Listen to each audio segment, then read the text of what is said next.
When my friend first introduced me to the dark web, I was amazed at how such an unknown thing could house some of the most illegal things on Earth. Up until today, I had only used it for learning how to code and commit small crimes. But after the horrifying videos I just found, I don't think I'll ever use the dark web again.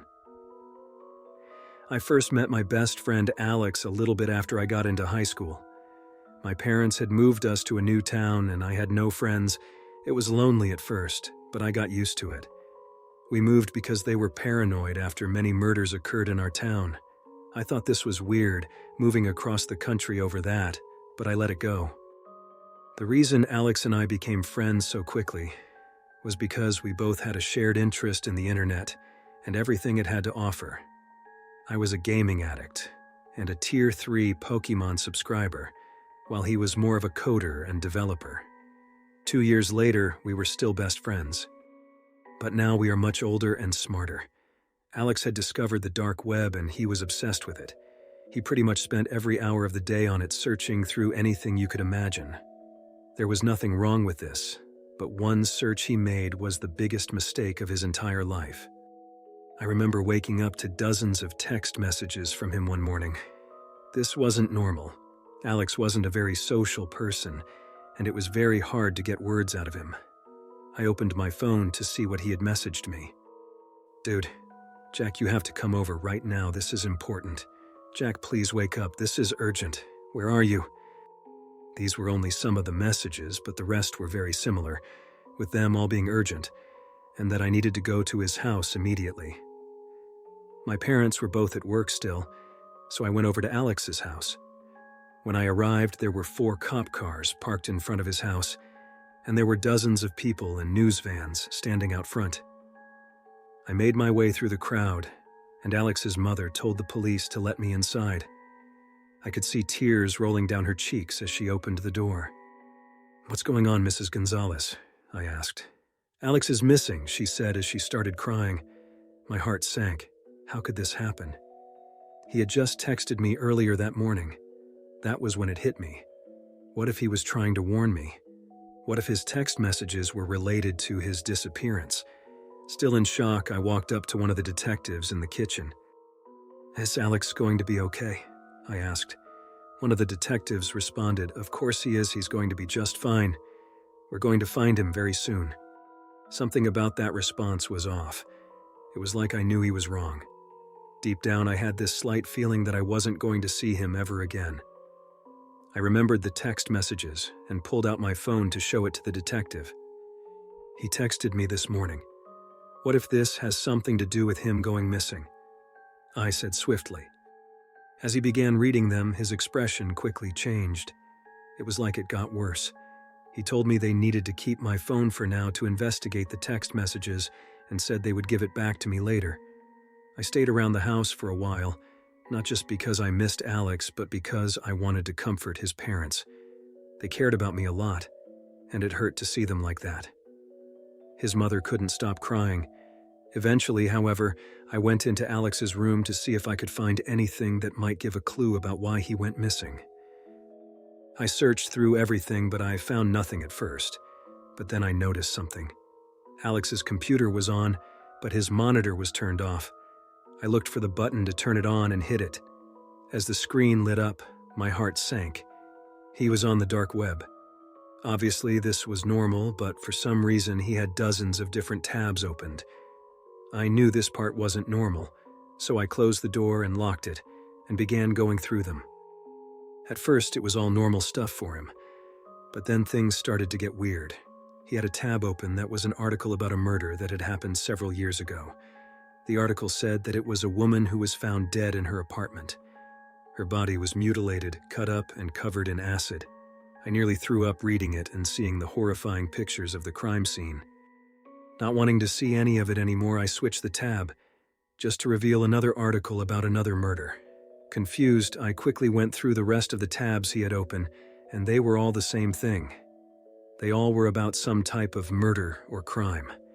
The one that stuck out the most to me, however, was one about a murder that had happened 2 years ago.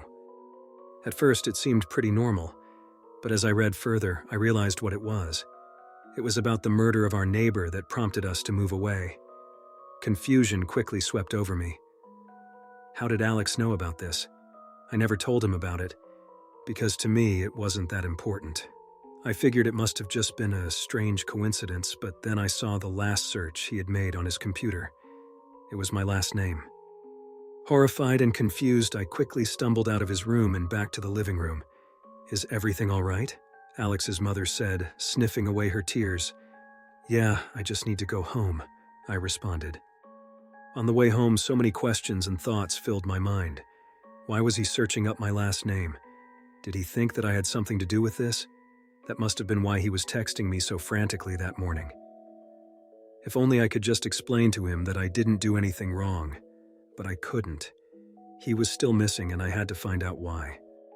When I got home, I raced to my room, slammed the door shut, and got on my computer. I turned on my VPN and loaded the Tor browser. I knew what I had to do. I began typing in the letters of my last name, becoming more nervous after every letter. When I finally hit enter, nothing happened. It was just a blank screen. Confused, I refreshed the page, but once again, there was nothing. But why did Alex search for this if there was nothing? I thought to myself. There must be something out there. I was getting ready to close the tab, thinking I had run into a dead end, when suddenly the page started to load. It took what felt like several minutes, but finally it loaded to reveal hundreds of videos. Immediately I knew what they were. They were all murders. But why did they show up when you searched my last name? I considered just stopping right there and turning back, knowing the horrifying things I would see if I continued on. But I couldn't. I knew this had to be why Alex went missing, so I clicked on the first video. As it started playing, I saw what looked like a woman strapped to a chair in some sort of basement or something. I quickly recognized who it was. It was our neighbor from 2 years ago. I could tell because she had the same heart-shaped tattoo on her neck. She sat there for a minute, struggling, panicking, and screaming for someone to help. Suddenly, 2 figures walked into the frame. At first, I couldn't tell who they were, but as they turned around to face the camera, my heart sank. It was my parents. My father was holding a knife, while my mother was holding a small scalpel. They paused for a moment before they started what was the most horrifying 5 minutes of my entire life. I watched as they cut her into pieces and listened as she begged for mercy, screaming the whole time. Blood filled the room as she took her last breath. When the video ended, it quickly went to another, revealing the exact same room and chair I had seen before. I was traumatized by what I had already seen, and I knew I couldn't watch any more of it. My parents were murderers, and I now knew the real reason we moved away 2 years ago. I knew there was something off about that, but I just never could have imagined that this was the horrifying secret that they had been hiding from me. This whole time I thought Alex was trying to accuse me of being responsible for these murders. But I was so wrong. He was trying to warn me. I scanned through more of the videos, each in the exact same room. I was just about finished, ready to go to the police so that I could tell them about what I had just seen when I noticed something. There was a new video uploaded today on the website. I quickly clicked on it and pressed play to reveal what looked like a man this time, strapped to the chair. He had a sack over his face, and I couldn't tell who it was. Once again, however, I saw my parents walk into the frame. My father walked up to the man and pulled the sack off his head. At first, I couldn't tell who it was, but then I realized who I was looking at. It was Alex.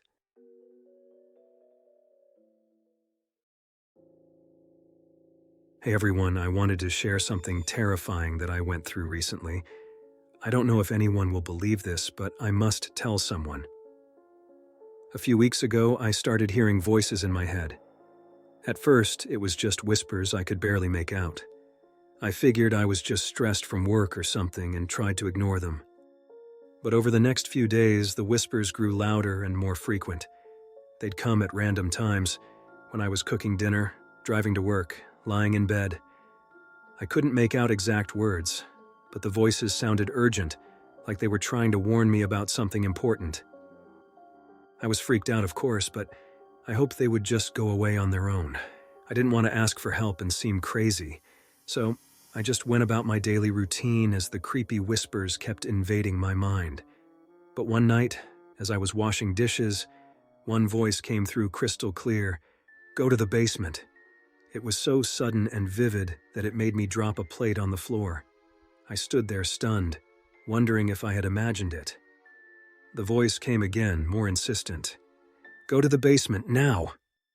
I don't know why, but I felt compelled to listen. I walked slowly downstairs and clicked on the light, looking around the dusty basement nervously. "Hello?" I called out. No response. I was ready to write it off as my mind playing tricks on me. But then I heard the voice again, clear as day. "Look behind the stairs." My heart pounding, I walked over and shined my phone flashlight into the dark crawl space under the stairs. At first, I saw nothing except old boxes and tools, but then something glinted in the far back corner. I crawled closer hesitantly and choked back a scream. Crouched among the boxes was a man holding a large knife, his eyes reflecting the light eerily back at me. I scrambled backward, hyperventilating. How did someone get into my basement? And why was he just sitting there armed with a knife? I was about to run upstairs and call the police when the voice sounded in my mind again. "Don't be frightened. This is Anthony. He is here to help you." Anthony? I stared back at the man and noticed he was making no move to attack me. He just watched me calmly as I shook with fear. Despite every instinct telling me to flee, I found myself edging closer to Anthony again. He continued sitting there silently, turning the knife over in his hands. "What do you want?" I stammered. "To protect you," came the voice in my head. "Anthony came because you are in grave danger." I looked around in confusion. "From what? I don't understand what's happening." "All will become clear soon," replied the voice. "For now, you must listen to me if you wish to survive. Anthony will guide you." None of this made any sense, but I was too terrified to argue. I just gave a shaky nod and waited for further instructions. Over the next few hours, the voices gave me specific commands that I followed blindly, with Anthony overseeing each task. They had me reinforce the doors and windows, deactivate the home alarm system, and disable the Wi-Fi and all electronics. By dawn, my house was in full lockdown mode with the drapes tightly drawn. I kept asking why I was doing this, but the voices assured me it was necessary for my protection. Exhausted and rattled, I finally slumped onto the couch to rest. That's when I heard the scratching sound at the back door, like an animal trying to claw its way inside. I leapt up in alarm, but Anthony gestured for me to stay silent. The scratching grew louder, more frenzied. Then came a loud bang against the door, making me yelp in fright. Something powerful was trying to break in. The voice commanded, "Go to the basement, barricade yourself in the corner, do not make a sound." With Anthony close behind me, I rushed downstairs and huddled in the darkest corner, clamping my mouth shut. My mind raced, unable to accept any of this as real. Suddenly, a deafening crash came from upstairs, followed by heavy footsteps. I could hear furniture being overturned and glass shattering as whatever was inside ransacked my house. It sounded huge, inhuman. Paralyzed by pure terror, I remained frozen in place for what felt like hours as the destruction continued. How long could I hide down here with this sinister stranger before we were found? Eventually, the noises faded, and the house went quiet. But the voice in my head warned, "It is waiting for you, do not make even the slightest noise." So here I sit, typing this all out on my phone in numb disbelief. There is still some unknown evil presence upstairs that wants to harm me. I don't know what will happen when it finds me here, or if I'll even live through this night. I can only pray this is some horrific nightmare I'll wake up from, but deep down I fear my living hell has only just begun.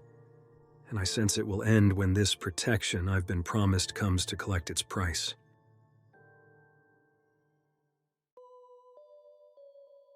This is creepy as hell. That was my first thought as I looked around the school bus. It's all banged and scratched up with claw marks all around it. Windows shattered and you could see a few hints of blood. I am a journalist who works for the local paper. When we caught word that the missing school field trip bus had been found, they immediately sent me to take a few pictures and cover the story. But looking at this bus, it looked like it had gone through hell and back. As the cops got done looking inside, they allowed me in. One of the cops told me that everything found inside will be kept confidential. I was confused as to why, since I am a journalist. There's also that old saying, curiosity killed the cat. I walked onto the bus, immediately starting to feel a strong feeling of dread and fear. There was a cop talking to a little boy around 12 or 13. The boy looked scared out of his mind. "So, you're telling me you don't have any idea what happened to your classmates?" the officer asked him. No, I don't, sir. The only thing I kept hearing were the screams. The screams... Oh man, I knew who the screams belonged to, except that thing. Thing? The officer said, confused. Are you sure it wasn't just your bus driver doing it since he's also missing? The little boy shook his head no vividly. No, it got him too. I know because his scream was the worst. As I was taking pictures from inside the bus, goosebumps started going down me. Obviously, something happened in here that made the kid traumatized. As I was taking a picture of a small blood splatter on the window, something caught my eye. A piece of notebook paper folded between the edges of the seats. I took it out of the seat and unfolded it. Here's what it said. I don't know what's going on. It took Mr. Charles first. We were all driving to the field trip to the zoo. Suddenly, a loud scream from Mr. Charles's seat up front made us all jump and yell. Then we saw a big splotch of blood all over the front windows. Then the bus skidded on the road till it crashed into the tree. Some of the kids are hurt.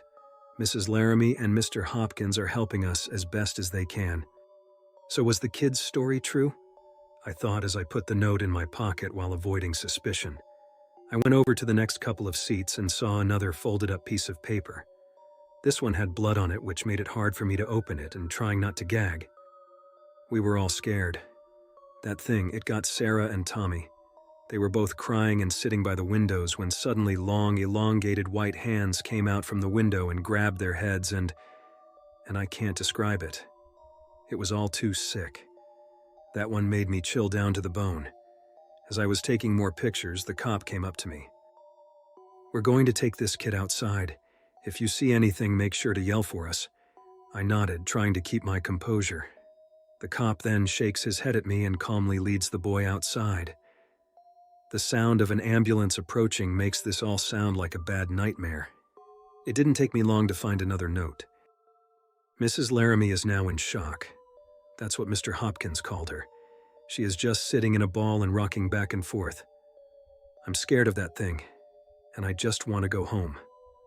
All these notes were in different handwriting. The next one that I found was in the same seat as the first. I'm trying to comfort my friend Jake. He's all messed up.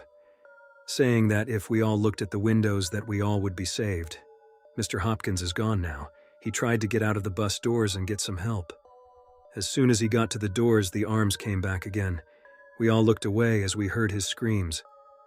Once they were over, we looked back and screamed in shock and fear.